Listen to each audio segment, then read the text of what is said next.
Single opening और single anus single mouth वाले animals, coelenterate animals, cnidarians animals के characters को फिर से रिवाइज कीजिए।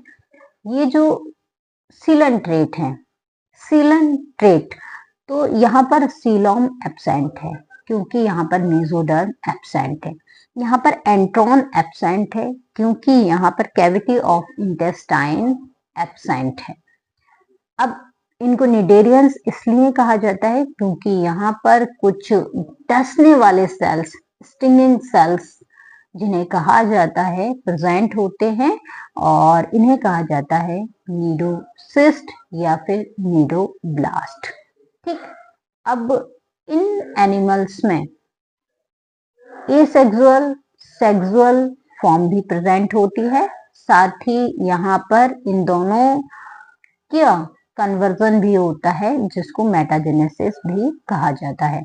तो जो सेक्सुअल फॉर्म है इसको मेड्यूसा फॉर्म कहा जाता है, एसेक्सुअल फॉर्म को पॉलीफॉर्म कहा जाता है और पॉलिप से सेक्सुअल फॉर्म में कन्वर्जन मेटाजेनेसिस कहलाता है।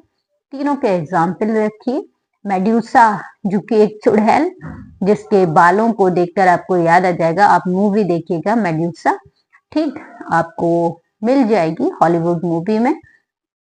तो मेडूसा फॉर्म में याद रखिएगा जेलीफिश का एग्जाम्पल और पॉलिप फॉर्म में याद रखिएगा हाइड्रा और मेटाजेनेसिस में याद रखिएगा जिसमें एसेक्सुअल और सेक्सुअल दोनों ही फॉर्म प्रेजेंट होती हैं, ओबेलिया।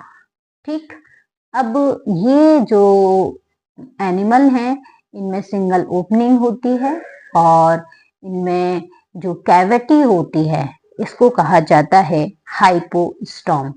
जो सिंगल ओपनिंग वाला पोर्शन है इसको कहा जाता है हाइपोस्टॉम और इसकी कैविटी को कहा जाता है गैस्ट्रोवैस्कुलर कैविटी।